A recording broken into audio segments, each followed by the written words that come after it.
Capítulo 8. Um empreendedor das comunicações. Se tem um segmento com o qual Frei Policarpo se identificou e para o qual dedicou grande parte da sua vida, foi o das comunicações. Na região sudoeste, o sacerdote fundou uma das maiores redes de comunicação do Paraná e, com ela, levou conhecimento e informação para os cantos mais isolados. Pelo rádio e pela TV, impulsionou as obras da Igreja Católica e a evangelização.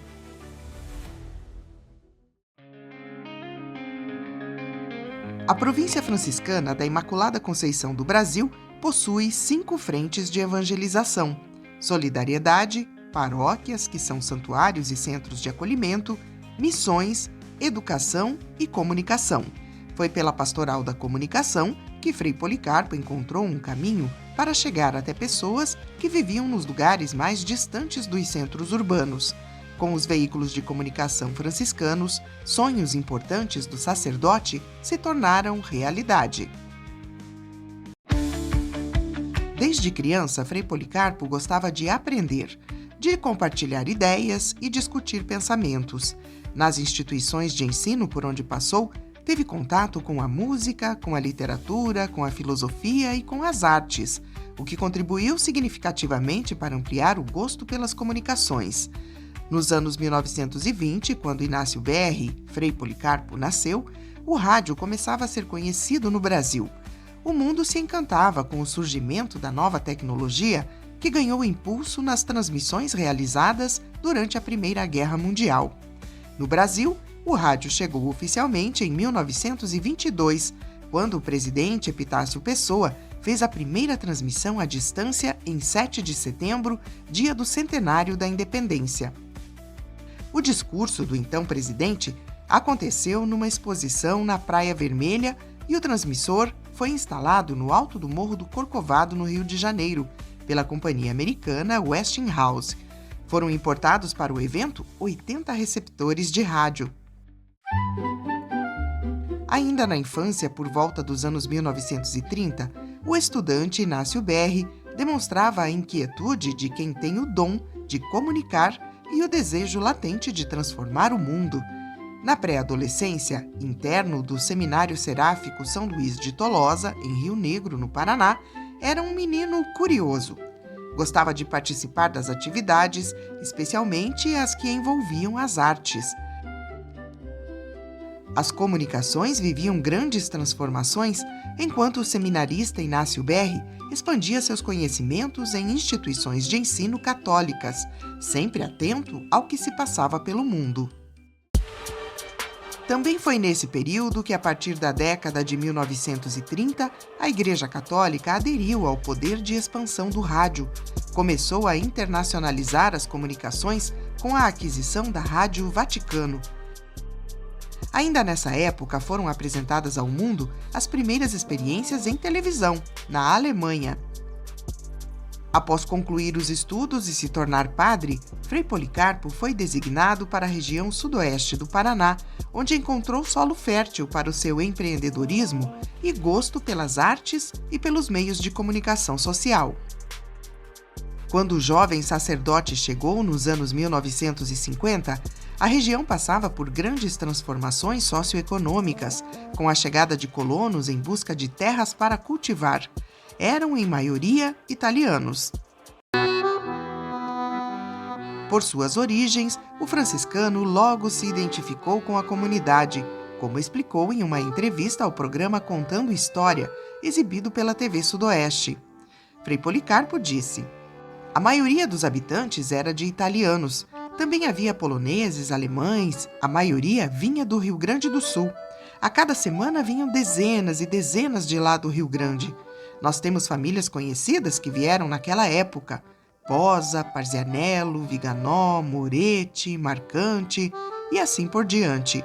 O povo que veio para cá já tinha muita instrução religiosa e vieram trazendo a sua religião. Cada vez que o padre visitava as comunidades da região, já tinha várias capelas novas. Quando a gente chegava, a cada 3 meses, tinha mais capelas feitas de madeira", contou Frei Policarpo.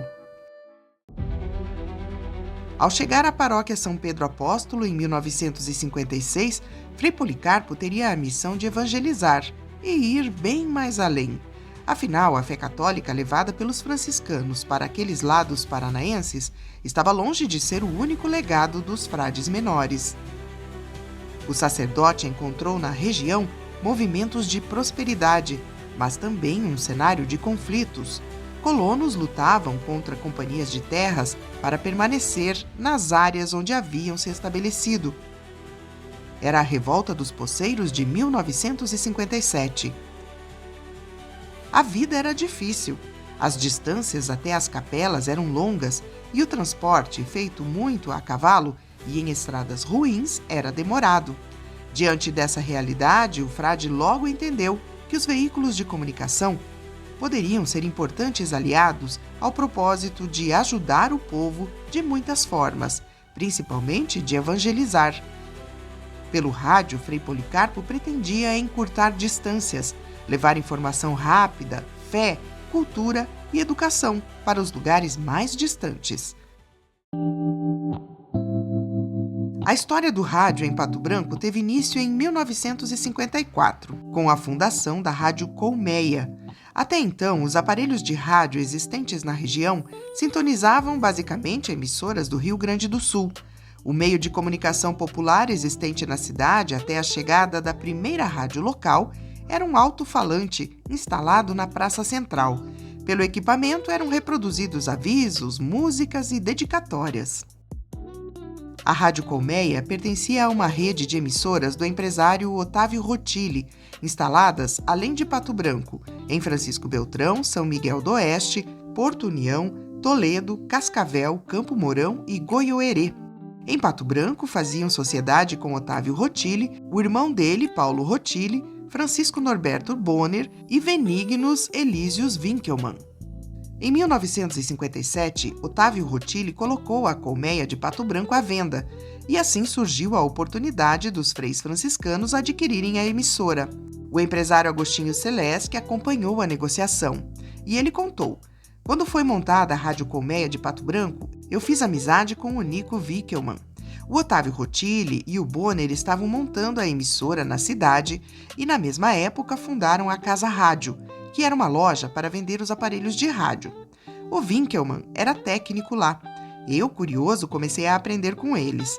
Na época, os franciscanos compraram a rádio de União da Vitória e a Ordem Franciscana fez uma troca da Rádio Colmeia de União da Vitória pela de Pato Branco", explicou Celeste. Anos depois, em 1965, Otávio Rotilli estava se desfazendo também das outras emissoras da rede Colmeia e Agostinho Celeste comprou a rádio de Francisco Beltrão, que mais tarde passou a se chamar Rádio Princesa AM.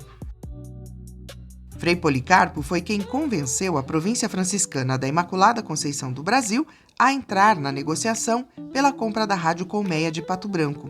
E Frei Policarpo contou: "Eu conversei com o provincial e ele autorizou que comprássemos desde que o negócio não comprometesse a província com dívidas. E assim resolvemos comprar." Em entrevista ao jornalista Ademir Mendes para o programa Contando História, o sacerdote explicou como foi a negociação. "O Otávio Rotilli nos vendeu a rádio no começo do mês de outubro de 1957 e nós compramos para ele uma outra rádio em União da Vitória. Depois trocamos com ele a de lá pela de cá. Só que a rádio de Pato Branco era sede das emissoras da rede Colmeia. Então, nós precisamos transferir a sede da Colmeia para Campo Mourão. Desmembramos da rede e criamos uma nova emissora em Pato Branco, que é a Rádio Selinalta. Quando compramos, a rádio era de 250 watts, a única rádio que havia em Pato Branco. A segunda rádio, Colmeia no Sudoeste, de 100 watts, era em Francisco Beltrão." E assim, a partir desta grande manobra comercial, teve início a história da rede Selinalta de comunicação. O principal objetivo da aquisição da rádio, segundo o sacerdote, foi levar a palavra de Deus para o povo. Frei Policarpo disse: "Nós adquirimos a rádio com a intenção de evangelizar, para divulgar a religião, mas também para nos comunicarmos com as comunidades do interior. Naquela época não existia telefone, não havia outros meios de comunicação. Todos os avisos que nós dávamos para as capelas, os avisos sociais, eram pela rádio. Não havia jornais ainda. Então, o povo do interior só se comunicava através do rádio e por isso resolvemos adquirir, explicou Frei Policarpo. Sempre com uma história engraçada para contar, Frei Policarpo gostava de lembrar que, como no início as pessoas não entendiam direito a tecnologia da transmissão de rádio, os agricultores pediam para o vendedor carregar o aparelho somente com música sertaneja, que era o que eles gostavam. Também achava graça ao lembrar como foi quando ele mesmo teve o primeiro contato com um aparelho de rádio. Frei Policarpo contou. Na primeira vez, vi um homem de costas, sentado, de terno, e parecia que ele fazia um discurso. Eu não entendi direito o que era. Tinha uma caixa no meio da mesa, mas eu não sabia que era o rádio. Perguntei como é que ele conseguia falar sem mexer a boca, sem saber que o som saía daquela caixa, recordou sorridente. Frei Policarpo contou que quando foi comprada pelos franciscanos, a Rádio Colmeia de Pato Branco tinha 40 long plays. E ele disse, na época era uma potência, exclamou. Contou ainda que a rádio tinha outros 3.000 discos de 78 rotações. Ele falou, tudo era primitivo, não tinha gravador. O nosso foi o primeiro que entrou no Sudoeste. Não havia gravadores portáteis, só fixos. Fomos adquirindo os aparelhos para poder fazer entrevistas de onde a gente estava, contou. Os LPs, uma modernidade para a época, foram criados em substituição aos discos de 78 rotações, que eram gravações de 10 polegadas feitas com goma laca. O sacerdote disse que havia muita música bonita naqueles discos e que a rádio homenageava os casamentos do dia com as canções.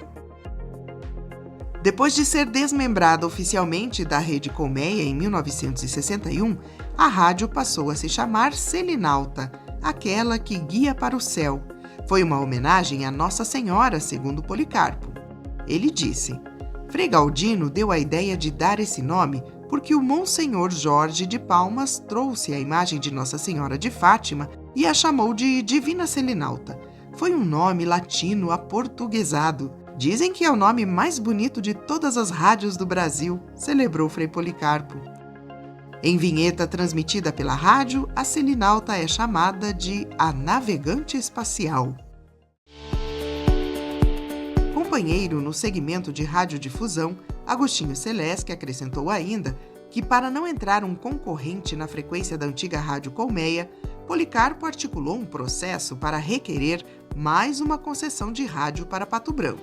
Celeste contou, porque a frequência da Colmeia era 1520 kHz e depois a Selinalta passou para 1010 kHz.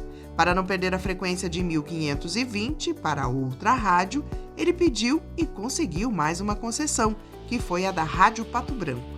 E depois ele se desfez da Rádio Pato Branco, contou Celeste. Frei Policarpo explicou melhor em entrevista ao programa Contando História. Ele disse, a Rádio Cidade foi adquirida sem querer, porque na época não tínhamos experiência e acabamos registrando essa rádio.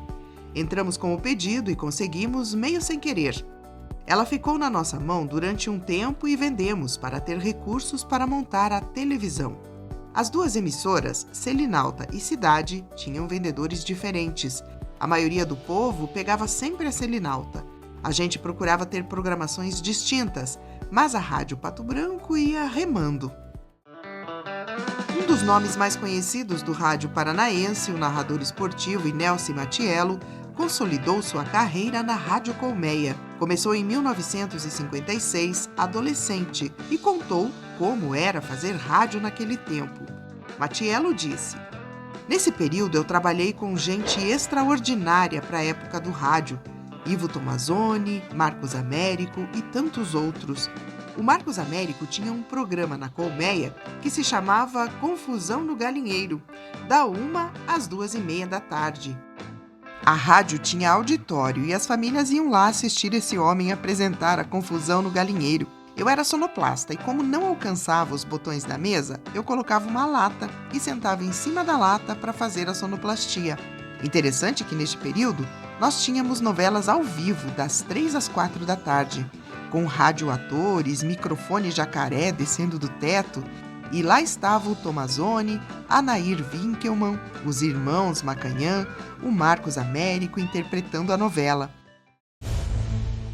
Quando, por exemplo, se falava "Lá estão vindo os cavalos", eu batia 2 cocos na técnica para imitar o som do trote. Quando era trovoada, eu chacoalhava um bolachão. A porta se abrindo, eu usava a porta da rádio mesmo, que rangia. E o ouvinte ficava no auditório vendo os atores interpretarem. Veja a riqueza do início da Selinalta, dos primórdios do rádio, recordou Matiello. Matiello também falou sobre como era a transmissão de notícias baseadas em informações de outras rádios. Ele disse: "Não tínhamos gravador. Então eu lembro bem que o Tomazoni, na taquigrafia, ouvia o repórter Esso da Rádio Nacional no Rio de Janeiro e ele era tão rápido que ia escrevendo. E eu tirava a folha e ia jogando no chão. E ele com a máquina de escrever. Depois compilava as notícias para ir para o ar." No início, Frei Inocêncio Michels foi designado para dirigir a Rádio Selinalta, mas Frei Policarpo, que trabalhou na emissora desde o começo, logo assumiu a direção. Matiello acompanhou essa fase da transição e ele disse: "Frei Inocêncio, que foi o primeiro diretor, nós chamávamos ele de Frei Pepita. Sempre estava fumando seu cachimbo. Um franciscano bondoso. Ele tinha uma relação um pouco mais estreita da rádio com a igreja. O Frei Policarpo não separou totalmente as coisas, mas rádio era rádio e igreja era igreja.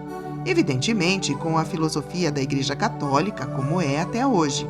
Então, a rádio caminhava com suas próprias pernas, mas nunca esquecendo da programação religiosa", explicou o radialista em entrevista gravada em 2010. A programação da Rádio Selinalta era bastante variada. Havia jornal falado, entretenimento, programas musicais, envio de recados, avisos, dedicatórias e as transmissões religiosas. Por um longo período, Frei Policarpo apresentou o programa diário Aos Pés de Maria, ao meio-dia. Era um programa onde ele estimulava essa relação da Mãe de Jesus com o próprio Cristo, motivando os ouvintes a terem um profundo amor por Jesus Cristo através da figura de Maria. Ivo Tomazoni, também radialista da emissora, destacou outro espaço dedicado a Nossa Senhora, a oração da Ave Maria, que era transmitida diariamente às 6 da tarde. Ele contou: "Eu era o responsável por transmitir. Quantas vezes as senhoras me beijavam na rua e diziam que a Ave Maria daquele dia tinha sido maravilhosa." E o Frei Policarpo era quem organizava. Ele orientava sobre o dia de cada uma. Um dia era de Nossa Senhora de Fátima, outro de Nossa Senhora de Lourdes e assim por diante, contou Tomazoni. No início, poucos ouvintes eram privilegiados em ter um aparelho de rádio em casa. As famílias se reuniam para ouvir nas residências de quem tinha o equipamento, como se fosse uma solenidade, principalmente nos horários das radionovelas. Frei Policarpo contou: o chefe da família ligava solenemente o rádio, era uma cerimônia. Todos da família tomavam banho e se arrumavam para se reunir na sala e ouvir rádio. Para muitos moradores da zona rural, o rádio também era a única forma de saber das notícias e acompanhar as orações com um sacerdote. A missa e o terço diário eram transmitidos pela Rádio Selinalta, num tempo onde os padres conseguiam ir para as capelas somente uma vez por mês ou até menos do que isso. Equipar e aumentar a potência da Rádio Selinalta nos primeiros anos foram outros desafios para Frei Policarpo. Ele disse: "Fiz muitas viagens de ônibus para conseguir autorização para o aumento da potência da rádio e para levar documentos. Uma vez passei 7 noites seguidas no ônibus. Só uma vez fui de avião para o Rio de Janeiro porque tínhamos pressa em entregar um documento. No tempo do presidente Castelo Branco, eu ficava horas e horas no Palácio do Planalto. Uma vez fiquei quase um mês em Brasília, até a rádio ser registrada, até ser aprovada, porque era muito difícil. Eu ficava lá porque se eu fosse embora, aquilo ficava tudo parado", contou. Frei Nelson Rabelo reconheceu a dedicação de Frei Policarpo. Ele contou: Todo o trabalho que o Policarpo fez aqui em Pato Branco foi com muito sacrifício. Os freis eram poucos e, para atender às necessidades da rede selinalta, às vezes ele ficava um mês fora. Ele tinha que fazer longas viagens e permanecia semanas percorrendo o Ministério das Comunicações e acompanhando os processos de origem técnica, como ampliação da potência. Tudo tinha que ser aprovado pelo governo. E para que os documentos andassem mais rápido, ele chegava de manhãzinha nos ministérios e ficava sentado na porta, de batina, aguardando a chegada dos funcionários, para sondar onde estavam em andamento os documentos da rede selinalta. Ele levava presentinhos para cada um, para que agilizassem o processo. Ele era muito esperto e muito conhecido entre os funcionários, contou Frei Nelson. Matiello também lembrou das estratégias do franciscano para conseguir o que precisava, e ele contou. Quando ele viajava para Brasília, ia até a casa do ministro, entregava um presente para a filha do ministro, uma coleção de discos e 78 bolachões, e, paciente, ficava horas e horas esperando para ser atendido pelo ministro das Comunicações, contou Matiello. Frei Policarpo admitiu que, com seus presentes e carisma, conquistava a simpatia das pessoas. Ele disse: "Eu sempre levava umas lembrancinhas e uns santinhos para o pessoal que trabalhava lá dentro, e eu tinha bastante amizade com o pessoal", contou. E foi assim, com persistência e estratégia, que Frei Policarpo conseguiu atingir seus objetivos junto ao governo. A abrangência das rádios na região sudoeste do Paraná foi um fator decisivo durante a Revolta dos Poceiros, episódio que consolidou a presença da então Rádio Colmeia em Pato Branco e em Francisco Beltrão em 1957.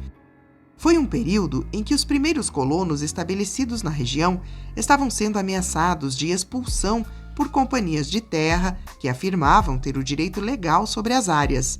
Jagunços eram enviados para expulsar os agricultores e se apropriar das áreas onde eles viviam.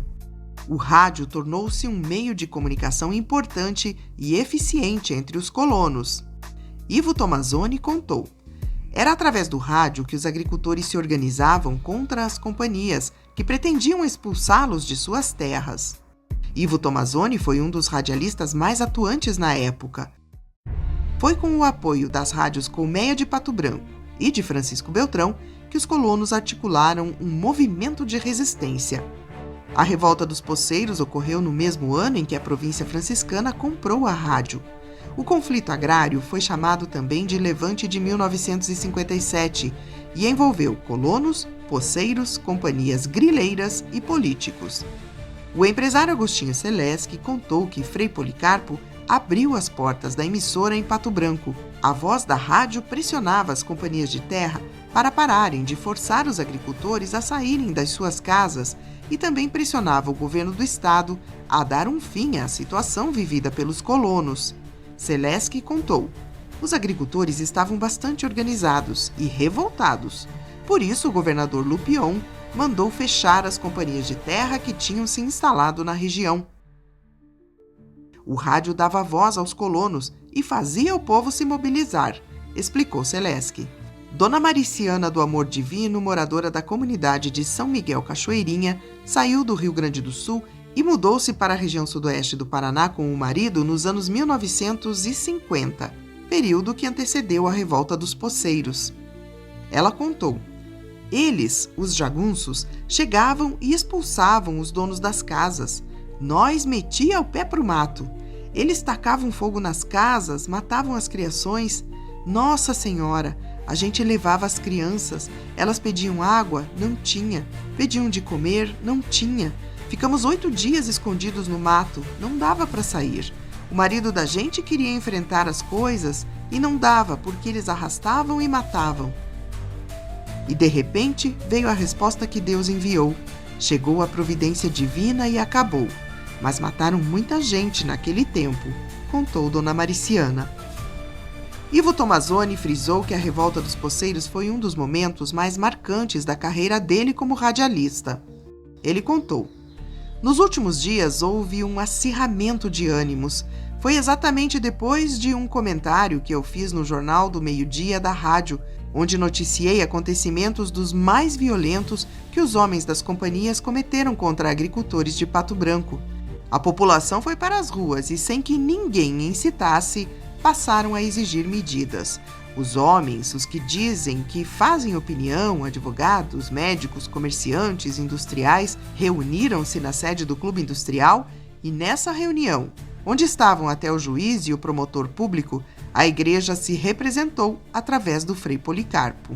E constituíram um grupo de 21 lideranças para ver se orientavam ou davam um caráter mais organizado ao movimento, que não tinha comando ainda.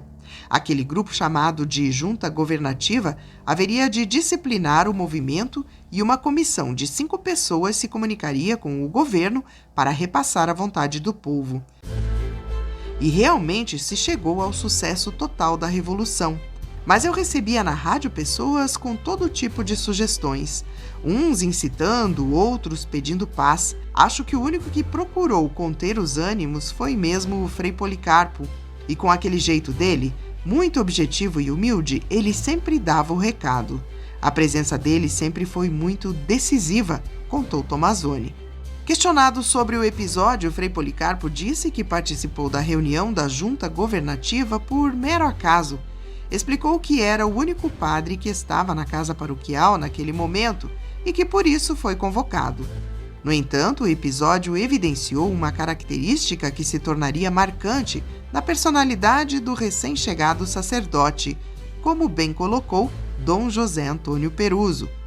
Dom José disse: ele era um homem que estava em paz, onde todo mundo imaginava comportamentos severos, ele argumentava com a sua serenidade e era capaz de criar um ambiente de confiança, porque todos percebiam que ele estava desarmado de tudo. Ele não tinha que debater com os que discordavam, ele silenciava e não perdia a paz. E depois, quando era para falar de maneira serena, ele falava, disse Dom José. A revista O Cruzeiro, uma das mais importantes do país na época, publicou que as rádios do Sudoeste eram responsáveis pelas lutas que culminavam com a vitória dos colonos. Mas o período não foi tão simples. Por conta do poder de mobilizar os agricultores, a rádio recebeu diversos tipos de ameaças, desde incêndio a atentados. Frei Policarpo contou que, em função destes episódios, levou uma advertência dos superiores da província franciscana. Tomazoni defendeu o sacerdote. Explicou que, apesar das conversas que circulavam sobre a rádio, Policarpo era comedido e procurava controlar os ânimos de quem estava à frente do microfone. Ele disse: quando eu me exacerbava na missão de transmitir notícias e talvez influenciar a população de uma determinada forma de ver as coisas, ele era o homem que nos chamava a atenção com muita delicadeza e nos mandava ir devagar, explicou. O radialista destacou que nos meses que antecederam a Revolução, as notícias das barbáries cometidas pelos jagunços eram dadas com muita ênfase e o povo assimilou a ideia de fazer com que o pessoal que tratava mal os colonos fosse retirado da região. Tomazoni contou: nós lutamos para que o governo libertasse a região da presença daquele pessoal que não tinha princípios, porque não tinham religião. Eles queriam se impor pela força, pela violência. E com aquilo nós nos revoltávamos e fazíamos com que o povo também odiasse aquela gente. E algumas vezes o Frei Policarpo dizia: vai com calma, não mostra ódio, não seja rancoroso, dê as notícias e deixe que o povo siga seu rumo. Ele sempre foi assim, disse Tomazoni. Ele ia na rádio e pedia para não incitar, porque a população não merecia mais ódio. Então, se eu tivesse que dizer alguma coisa do Frei Policarpo, eu diria: bendita Pato Branco que teve a oportunidade de ter Frei Policarpo à frente de tantas coisas boas que a igreja semeou, concluiu Tomazoni.